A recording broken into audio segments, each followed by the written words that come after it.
یہاں تو میرے بھائی وہ فوجی بیچارے جن کی بیویاں جن کو ایک تقریب میں تو خوب ایوارڈ دینے کے لیے بلایا جاتا ہے.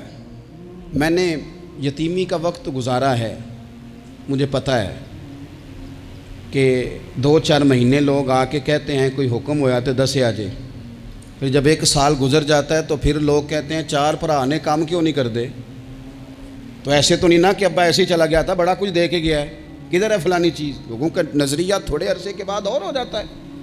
آپ نے بڑے بڑے شہداء کے گھروں میں ایوارڈ تو دیے, کیا کبھی آپ نے پلٹ کر دوبارہ غور کیا کہ ان کے بچے کہاں ہیں, ان کی بیوہ کس حال میں ہے, وہ زمانے کی تیز دھوپ اور تیز آندھی کا مقابلہ کیسے کر رہے ہیں.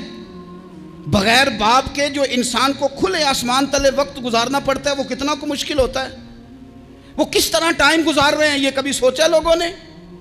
یہاں تو نرنگیے سیاست دوران تو دیکھیے منزل انہیں ملی ہے جو شریک سفر نہ تھے, جو نکلے ہی نہیں تھے وہ منزل تک پہنچ گئے, اور جنہوں نے جوانیاں گزار دی وہ رستے میں رہ گئے. اولاد کسے نہیں پیاری ہوتی. بچوں کو دیکھ دیکھ کے بندہ کلیجہ ٹھنڈا کرتا ہے, اولاد کو دیکھ دیکھ کے آنکھوں کو سکون ہوتا ہے, انسان کی طبیعت شاش بشاش ہوتی ہے. حضرت عمر وظیفہ لگانے لگے تو حضور کے گھر میں خدمت کرنے والے حضرت اسامہ بن زید کا وظیفہ ڈبل لگایا اور اپنے بیٹے عبداللہ ابن عمر کا وظیفہ سنگل لگایا. تو حضرت اسامہ بن زید کہنے لگے ابا جی میں نے تو ہجرت بھی کی, جہاد بھی کیا, اسامہ تو ان دنوں بچے تھے. تو حضرت سیدنا عمر فاروق جواب میں کہنے لگے پتر اسامہ کے والد زید نے بھی حضور کے گھر میں نوکری کی, اسامہ بھی نوکری کر رہا ہے. حضرت عمر کی شان کیا ہے زمانہ جانتا ہے, پر پھر بھی حضرت عمر فرمانے لگے تو نے اپنے باپ کے ساتھ ہجرت کی, فرمایا ان کی خدمت زیادہ ہے حضور کے گھر میں, لہذا ان کا وظیفہ بھی زیادہ لگایا جائے گا. یعنی میں سودا خالص لینا چاہتا ہوں دکان سے, تو آپ بتائیں آپ جو سودا بیچتے ہیں وہ خالص ہی بیچتے ہیں. آپ کو تو خالص چاہیے لیکن آپ بھی تو کچھ نہ کچھ بیچتے ہیں, آپ کا خالص ہے. اگر آپ خالص بیچ رہے ہیں تو انشاءاللہ ملے گا بھی خالص. چادریں آئی تھیں مال غنیمت میں, ڈھیر ساری چادریں, ڈھیر ساری. تو حضرت عمر نے صحابہ کرام علیہم رضوان کی ازواج پر, صحابیات پر وہ چادریں تقسیم کر دیں. ایک چادر بڑی خوبصورت نکلی اندر سے, تو سب کہنے لگے حضور یہ نا خاتون اول کے لیے سوٹ کرے گی, آپ کی اہلیہ کے لیے سوٹ کرے گی, کبھی آپ گھر لے جائیں نا, یہ سب سے بہتر ہے. تو یہ حضرت عمر کی بالغ نظری ہے. وہ کیا بندہ ہوا جس کی ہر جگہ نظر ہی نہ ہو. حضرت سیدنا عمر فاروق رضی اللہ تعالیٰ عنہ کہا جناب یہ چادر بڑی حسین ہے, آپ کے گھر والوں پہ جچے گی. تو حضرت عمر فرمانے لگے نہیں, ایک صحابیہ ہیں حضرت ام سلیت رضی اللہ تعالیٰ عنہ, انہیں بلاؤ یہ چادر انہیں دوں گا. حضور اس خاتون کو یہ چادر دینے کی وجہ بھی تو بیان کریں. تو حضرت عمر فرمانے لگے جب احد میں ڈھیر سارے لوگ زخمی ہو گئے تھے اور بھگدڑ مچ گئی تھی اور حالات خراب ہو گئے تھے, تو فرمایا میں نے اپنی آنکھوں سے دیکھا کہ اس ایمرجنسی کی حالت میں بھی جناب ام سلیت مشکیزہ پکڑ پکڑ کے زخمیوں کو پانی پلا رہی تھی. اس خاتون کی خدمات ہیں امت کے لیے, اس نے ڈیوٹی کی ہے صحابہ کے لیے, لہٰذا اس عورت کا زیادہ حق بنتا ہے کہ اس کو یہ اعزاز دیا جائے. میرٹ کی بنیاد پر تقسیم ہوگی, رشتہ داری کی بنیاد پر, تعلق کی بنیاد پر نہیں ہوگی. اس کا حق زیادہ بنتا ہے, اس کا درجہ زیادہ بنتا ہے, خدمات زیادہ ہیں, اس نے اپنی ڈیوٹی زیادہ اچھے طریقے سے سر انجام دی ہے. اللہ تبارک و تعالیٰ نے بہت سارے اپنے نیک بندوں کو اقتدار دیا. رب کریم نے حضرت داؤد علیہ السلام کو ملکوں کا بادشاہ بنایا. حضرت سلیمان علیہ السلام کو اللہ تعالیٰ نے اقتدار دیا. اللہ تعالیٰ نے حضرت یوسف علیہ السلام کو اقتدار عطا فرمایا. اور پھر قربان جائیں اللہ تعالیٰ نے میرے نبی کریم علیہ السلام کو اقتدار عطا فرمایا.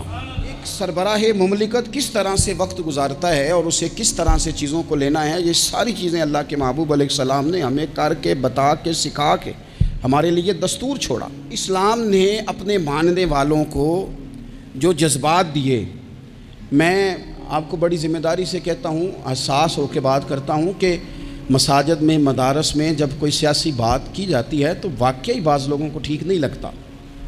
کیونکہ کیوں ٹھیک نہیں لگتا؟ وہ اس لیے ٹھیک نہیں لگتا کہ وہ کہتے ہیں یار تھک گئے ہیں سارا دن تبصرے سن کے، وہاں بھی سیاسی باتیں، یہاں بھی یہاں بھی یہاں بھی، یہاں سے ہمیں کوئی خاص روحانی بات سننے کو ملے جو ہمارے دل کے سکون کا باعث بنے، کوئی خاص تازگی والی بات سننے کو ملے۔ لیکن میں آپ کو یہ بھی بڑے احساس کے ساتھ بات عرض کرتا ہوں، یہ جذبہ غلط نہیں ہے۔ کچھ لوگوں کا یہ جذبہ تنقید کا ہوتا ہے، اس کی بات نہیں کرتا، لیکن کچھ کہتے ہیں نہیں ہم تو روحانی تازگی کے لیے، ان کی بات بھی ٹھیک ہے۔ لیکن میں آپ سے عرض کروں، میرے رسول پاک علیہ السلام نے اور حضور کے چاروں خلفاء نے سیاست کی جتنی تدبیریں کی ہیں وہ مسجد شریف میں بیٹھ کے کی ہیں، کیونکہ یہ جذبہ پاکیزہ تھا، خلوص والا تھا، خدمت والا تھا۔ پاک جگہ پر بیٹھ کے بات ہوئی، اسے پلید، ناپاک اور چونکہ غلط اب کیا گیا ہے تو اب بعض چیزیں بوجھ بنتی ہیں۔ میں آپ سے عرض کروں، معیشت سے زیادہ، معاشرت سے زیادہ، ایٹمی طاقت سے زیادہ ضرورت نیک لوگوں کی ہوتی ہے۔ یاد رکھنا، بہترین قسم کا اسلحہ موجود ہو لیکن چلانے کا فن نہ آتا ہو تو بندہ دشمن کا کچھ بھی نہیں بگاڑ سکتا۔ انسان کے پاس بہترین گاڑی موجود ہو لیکن اسے چلانی نہ آتی ہو تو اس کے لیے سفر کبھی بھی مکمل نہیں ہوتا۔ ہمارے پاس سارا کچھ ہے، دیانتدار لوگوں کی کمی ہے۔ لوگ کہتے ہیں معیشت کا کچھ کرو، معاشرت کا کچھ کرو، تو یہ قرآن دیکھیں اللہ کا کیا فرماتا ہے۔ رب کا قرآن کہتا ہے الذین ان مکناہم فی الارض، کچھ لوگ وہ ہیں کہ اگر اللہ انہیں زمین میں اقتدار عطا کرے وہ کیا کریں گے؟ اقاموا الصلاۃ وآتوا الزکوٰۃ، وہ نماز قائم کریں گے، زکوٰۃ ادا کریں گے، وامروا بالمعروف، وہ نیکی کا حکم دیں گے، ونہوا عن المنکر، وہ بری باتوں سے منع کریں گے، وللہ عاقبۃ الامور، اور ہر کام کو اللہ ہی کی طرف لوٹ جانا ہے، سب کاموں کا انجام اللہ کی طرف ہونا ہے۔ ان لوگوں کو رب اگر اقتدار دے، ضرورت بندوں کی زیادہ ہے کہ بندے دیانتدار ملے۔ تم نے پوچھی ہے امامت کی حقیقت مجھ سے، خدا تجھے میری طرح صاحب اسرار کرے، ہے وہی تیرے زمانے کا امام برحق جو تجھے حاضر و موجود سے بیزار کرے اور موت کی شکل میں دکھلا کے تجھے رخ یار زندگی تیرے لیے اور بھی دشوار کرے۔ وہ لوگ جو مضبوطی لائیں معاشرے میں۔ حضرت خفاف بن ایما کی صاحبزادی بیوہ ہو کے آ گئیں، بچے ساتھ تھے، سر راہ جناب عمر سے ملی اور مل کے کہنے لگی حضور میں اس صحابی کی بیٹی ہوں جنہوں نے احد والے دن اپنے بیٹے کے ساتھ مل کے محاصرہ کیا تھا، بچے میرے یتیم ہو گئے ہیں، میں بیوہ ہوں۔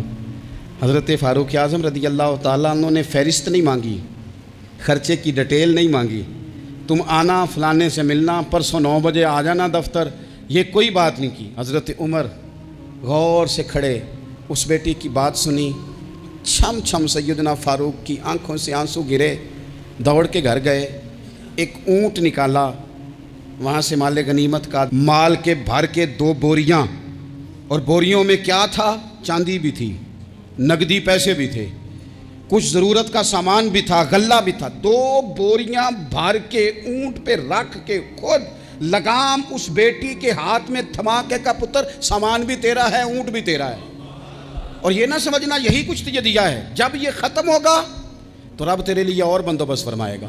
کیا مانا؟ کہ ڈیوٹیاں لگا دی گئی ہیں، ہمیں پتہ ہے یہ سامان کب تک ختم ہو جائے گا، پیسے کب تک ختم ہو جائیں گے، تیرے لیے میں نے نئے حکم بھی جاری کر دیے ہیں۔ ایک شخص نے کہا حضور ایک بیوہ کو آپ نے کچھ زیادہ ہی نہیں دے دیا؟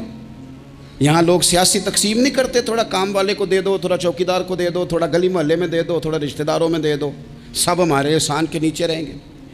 کہا ایک ہی خاتون کو آپ نے اتنا نہیں دے دیا؟ تو حضرت عمر ناراض ہو گئے، فرمانے لگے تجھے تیری مار ہوئے، میری نظروں میں آج بھی وہ جلوہ موجود ہے جب اس کا باپ اور بھائی میدان احد میں کافروں کے خلاف لڑائی کر رہے تھے، آج تک میری نظر میں موجود ہے، تو کہتا ہے میں نے زیادہ دے دیا۔